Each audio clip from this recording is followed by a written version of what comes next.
안녕하세요. 전문가 영업을 지향하는 채널 전문가 영업TV의 박주민입니다. 오늘은 고객의 구매 의사를 판별하는 방법이라는 주제를 가지고 이야기를 드리려고 합니다. 우리가 세일즈 비즈니스 이제 현장을 가보게 되면 고객들 중에 여러 부류가 있습니다. 그 중에서 특히나 이 영업자들을 좀 피곤하게 만드는 고객들이 종종 나타나는데요. 대표적인 케이스 중에 하나가 구매는 이제 하지는 않으면서 끊임없이 이제 자료를 요구하거나 기술 테스트를 요구하거나 혹은 기타 다른 어떤 서비스에 대한 요구들을 하는 경우들이 생겨날 때가 있습니다. 특히 이제 이런 형태의 비즈니스가 일어나는 곳들이 보통 기술 영업하시는 분들한테서 많이 일어나요. 뭐 가령 대형 엔터프라이즈 서버를 납품하는 비즈니스라든지 아니면 플랜트 사업 같은 데에서 뭐 엘리베이터라든지 설비라든지 뭐 공족이라든지 이런 시스템 납품을 하는 기업들에게서 이제 이런 일들이 종종 나타나는데, 기본적으로 이제 뭐 B2B 영업의 거래 규모가 크다 보니까 의사 결정이 좀 고객단에서 좀 늦어지는 경우도 있죠. 그런데 이 대체적으로 이제 그 영업 대표가 아닌 기술 영업 대표들, 그러니까 기술 영업 대표들은 대체적으로 이제 성향들이 좀 착합니다. 그래서 어떤 세일즈 오리엔티드 된 역량보다는 좀 기술비 기반의 이제 컨설팅 쪽으로 좀 더 이제 역량이 발달되어 있다라고 볼 수가 있는데요. 그러다 보니까 이제 고객한테 이제 질질 끌려가고 시간만 이제 가게 되고 실제 매출은 이제 성과로 연결이 안 되는 이런 일들을 이제 종종 보게 됩니다. 그래서 이런 때 그러면 도대체 이 고객은 우리로부터 이 납품을 받으려고 하는 것인지, 정말 우리 제품을 구매하려고 하는 것인지에 대해서 조심스럽게 좀 물어볼 필요가 있는 거거든요. 고객이기 때문에 경우에 따라서 이제 결국 사람이 하는 일이기 때문에 자칫 잘못하면 뭐 수십억에 달하는 규모의 이제 그 매출이 날아갈 수도 있는 거거든요. 왜냐하면 그들은 끊임없이 이제 최적의 제품, 투자 대비 효율성이 높은 제품을 이제 가성비를 구매하기 위해서 수많은 경쟁사들의 제품들과 견적을 비교하게 됩니다. 그건 뭐 이해가 됩니다. 그런데 우리 입장에서는 정말로 여기가 우리에게 물건을 구매해 줄 수 있는 진성 고객인지, 아니면 그냥 사겠다라고 말만 하고 그냥 뒤로 빠지는 유령 고객인지 알 수가 없잖아요. 우리는 그 모든 시간들이 다 리소스고 비용인데, 그래서 이럴 때 어떻게 하면 고객의 구매 의사를 판별할 수 있는지에 대해서 제가 방법을 좀 오늘 좀 말씀을 좀 드리려고 합니다. 자, 첫 번째는요, 작은 클로징을 하라입니다.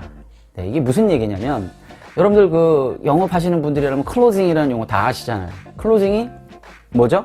계약을 유도하는 행위잖아요. 그래서 우리 제품 전체적인 견적서를 가져다 주고, 또 실제 구매 결정 단계에서 해당 회사의 의사 결정권자로부터 구매 승인을 따는 행위 아니겠습니까? 그런데 사실은 우리가 영업을 하다 보면 구매를 하겠다라고 큰 의미에서 빅 클로징은 될 수 있지만, 실제적으로 맨 마지막에 가서 그 구매가 결렬이 되는 경우도 많거든요. 그래서 이러한 상황을 방지하기 위해서는 영업 중간중간에 스몰 클로징, 작은 클로징을 할 필요가 있습니다. 가령 이런 식인 거죠. 과장님, 저희가 지난 3일 동안 관련한 샘플 테스트와 관련된 자료를 다 드렸고, 또 저희가 3차례에 걸친 뭐 기술 검토를 다 마친 것 같은데, 혹시 저희 제품을 이번 달 안에 구매할 의향이 있으신가요? 이게 이제 가장 가벼운 형태의 스몰 클로징이 되겠죠. 조금만 더 업그레이드를 한다면 이런 식이 되겠죠. 과장님, 혹시 저희가 검토한 기술 구매 의향서를 보셨는지요? 아마 관련해서 그 기술 구매 의향서를 바탕으로 품위서를 이번 주까지 진행하신다고 들었는데, 혹시 이번 주 내로 승인이 될 가능성이 있나요? 이런 식으로 보다 구체적으로 에스컬레이터를 타는 거죠. 즉, 그 해당 담당자가 제가 이야기하고자 하는 그 스몰 클로징에 대해서 만약에 OK 사인을 하게 되면 어떻게 되는 거죠? 그렇죠. 본인도 본인이 자기 입으로 얘기를 했기 때문에 그 프로젝트에 대한 책임감이 훨씬 더 증가가 될 수밖에 없겠죠. 근데 이걸 그냥 큰 틀 차원에서 구매 이제 한다라고 하는 그런 그냥 개념만 갖고 막연히 일을 진행하다 보면 나중에 경쟁사한테 뺏기는 경우도 사실은 적지 않거든요. 그래서 첫 번째, 고객 구매 의사를 판별하는 첫 번째 방법은 작은 클로징을 하라가 되겠습니다. 자, 이제 두 번째 방법이 되겠는데요. 두 번째 방법은 한 발 빼기를 하랍니다. 한 발 빼기요? 두 발이 아니고요. 한 발만 빼셔야 됩니다. 무슨 얘기냐면 사실 고객의 입장에서는 저희가 할 수 있는 모든 노력들을 다 했습니다. 그리고 이미 그 제품을 구매할 수 있는 시기도 거의 도래를 했고요. 그런데도 구매에 대한 아무런 언급이 없다. 끊임없이 그 윗선에서 계속 지금 일이 걸려 있어가지고 진척이 안 된다. 이제 이런 얘기만 계속 하게 되는 거거든요. 그러면서도 뭔가 끊임없는 요구가 있습니다. 그런데 저희가 무슨 뭐 자선 사업을 하는 단체도 아니고 언제까지 그들한테 끌려가야만 하는 겁니까? 그래서는 안 되는 거죠. 그래서 이때 조금 더 정중한 방법으로 그들의 구매 의사를 판단하는 요령이 있습니다. 이렇게 이제 질문을 해보시는 거죠. 부장님, 저희가 지난 한 달 동안 관련한 기술 검토도 다 해드렸고 또 관련 부서의 유관 부서의 전문가분들과 저희가 4차례에 달한 논의를 했는데 부장님께서 저희 비즈니스를 성사시키기 위해서 엄청나게 노력해 주신 거 잘 알고 있습니다. 그런데 보아하니 주변의 여건이, 귀사의 여건이 여의치 않아 보여서 저희가 이번 프로젝트는 좀 여기서 마무리를 하고요. 다음 기회에 조금 더 구체화가 되면 연락을 주실 수 있으시겠습니까? 라는 식으로 이제 한 발을 빼는 거죠. 이해되시겠습니까? 네, 이런 식으로 이제 한 발을 빼게 되면 고객은 이제 어쩔 수 없이 본인의 이제 속마음을 얘기할 수밖에 없어요. 그게 이제 정말로 죄송한데 저희가 지금 갑작스럽게 새로운 예산 배정의 문제로 인해서 이 프로젝트를 이번 달에 구매하기가 좀 어렵다라든지 이야기하기가 미안했었던 거죠. 혹은 그 위에 부서에 담당자가 바뀌었다라든지 관련 부서에 인원이 교체가 됐다든지 위에 임원이 바뀌었다든지 이런 여러 가지 변수들이 있을 수가 있습니다. 시장의 변수들이.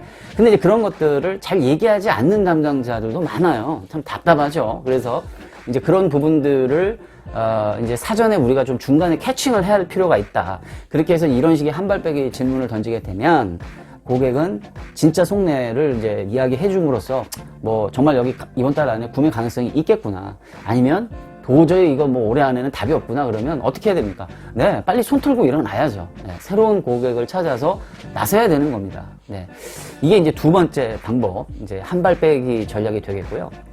이제 마지막 방법은 이제 조금 강도가 셉니다. 근데 이게 현실 속에서는 그렇게 많이 일어나지는 않아요. 특히 한국 그 환경, 이 한국 비즈니스 환경에서는 이런 일들이 좀 드문데, 그 소위 해외에서는요, 그 대형 규모의 플랜트 사업이라든지 이런 아까 말씀드렸던 엔터프라이즈와 관련된 견적이나 기술 검토, 또 그와 관련된 여러 가지 그 다큐멘테이션을 제공할 때에는요, 해외 같은 경우는 그거를 비용을 청구를 하기도 합니다. 그래서 세 번째 방법은요, 비용 청구를 하라가 되겠습니다. 그래서 이 비용을 만약에 청구를 하게 되면 고객이 이제 우리나라 고객들은 보통 깜짝 놀랍니다. 아니, 우리가 물건 구매하려고 이렇게 타진을 하고 있는데 무슨 견적서를 내는데 무슨 돈을 달라 그러냐, 이렇게 이제 노발대발하는 분들이 분명히 있었어요. 네, 지금은 어떤지 모르겠습니다만은 과거에는 그런 거를 요청할 수 있는 문화 자체가 안 됐죠. 그런데 사실 이건 잘못된 게 아니거든요. 또 샘플 테스트에 필요한 기술 테스트, 평가 테스트, 이게 다 돈이거든요. 기업 입장에서는. 이런 것들을 이제 그 회사를 위해서 커스터마이징 하기 위해서 연구하고 조사하고 또 거기에 또 다양한 샘플 모캅을 만들고 하는 것들이 다 돈인데, 이거를 이제 정식으로 고객 그 개발 단계에서 요구를 하는 겁니다. 예, 그걸 요구를 하게 되면 고객의 입장에서는 정말로 고객 구매 의사가 있다라고 하면 어느 정도는 어그리를 해줘요. 가령 인건비 정도는 좀 힘들더라도 실비 정도는 우리가 제공을 하겠다라든지 이런 의사를 펼칠 수가 있거든요. 그렇다면은 이제 이런 고객은 구매할 가능성이 높은 거죠. 근데 아까 말씀드렸다시피 노발대발 한다거나 이렇게 오바를 한다거나 어떻게 그럴 수가 있냐? 한마디로 치사하다는 식으로 나오면요, 거기하고는 비즈니스 못하는 겁니다. 왜냐하면 이제 거래 규모가 상당하거든요. 근데 그 규모에 비했을 때 요 정도 청구하는 거는 큰 비용이 아닙니다, 사실은. 근데 그거 가지고 그렇게 벌벌 떠는 고객 같으면요, 저희 회사에 대한 제가 볼 때는 관심도 별로 없고 그렇게 큰 애정도 없기 때문에 제가 볼 때는 크게 이제 영향가가 없다, 이렇게 이제 판단을 하셔도 무방합니다. 그래서 물론 이제 전제 조건은 있습니다. 고객을 케어하고 인내하고 또 그걸 수주를 일으키기 위해서 끝까지 최선을 다하는 정신은 당연히 필요하죠. 그런데 소위 전문가 영업이라는 것은요, 간이고 쓸배고 다 빼주는 그런 영업이 아닙니다. 고객을 위해서 고객이 생각하지 못하는 니즈까지도 찾아서 채워줄 수 있는 영업이 되어야 하는 건 기본이고요. 그 최선을 다하고 난 다음에 정말로 선을 넘는, 소위 말하면 갑으로서 하지 않아야 될 그러한 요구들을 했을 때에는 단호하게까지는 안 되더라도 예, 단호하게 하시면 안 됩니다. 예, 단호하게까지는 안 되더라도 오늘 말씀드린 것처럼 이렇게 온건한 방식으로 상대가 기분 나쁘지 않게 이런 질문 요법들을 통해서 그들의 구매 의사를 체크해보는 그러한 좀 요령이 필요하다라고 생각합니다. 네, 영업을 많이 해보신 분들은 이제 이런 것들이 잘 발달이 돼 있어요. 근데 보통 이제 기술 영업단에 계신 분들이 이런 스킬들이 좀 많이 부족한 경향들이 있거든요. 그래서 과거에 제가 이제 일을 할 때 보면 기술 영업 대표와 저희 이제 정식 영업 대표가 같이 나가는 경우가 많습니다. 근데 뭐 해당 회사에 어떤 문제가 생겼다든지 트러블이 생겼다 그러든지 그러면 보통 이제 상주를 하게 되잖아요. 기술 영업 대표들이. 그러면 이제 실제 그 영업 대표들하고 떨어져 있는 경우가 많거든요. 그러다 보니까 이 착하신 우리 기술 영업 대표님들이 이렇게 고객들한테 질질 끌려다니면서 고생을 하시는 것들을 제가 좀 많이 봤습니다. 그래서 요즘은 좀 많이 좀 좋아졌을 거라고 생각은 하지만 뭐 대한민국의 기본적인 영업 문화가 어디 가겠습니까? 그래서 일단은 아쉬운 을들이 슈퍼울로서 고객들을 좌지우지할 수 있어요. 그러려면 아까 말씀드렸죠? 네, 기억나세요? 첫 번째, 작은 클로징을 하라. 두 번째, 한 발 빼기를 하라. 세 번째, 비용 청구를 하라. 네, 요 세 가지를 여러분들이 꼭 숙지해 두셨다가 현장 영업에서 고객의 구매 의사가 이렇게 좀 굼뜨고 진전이 안 됐을 때 꼭 한번 활용해 보시면 좋겠습니다. 네, 제가 준비한 것은 여기까지고요. 그럼 또 다음 시간에 인사드리도록 하겠습니다. 고맙습니다.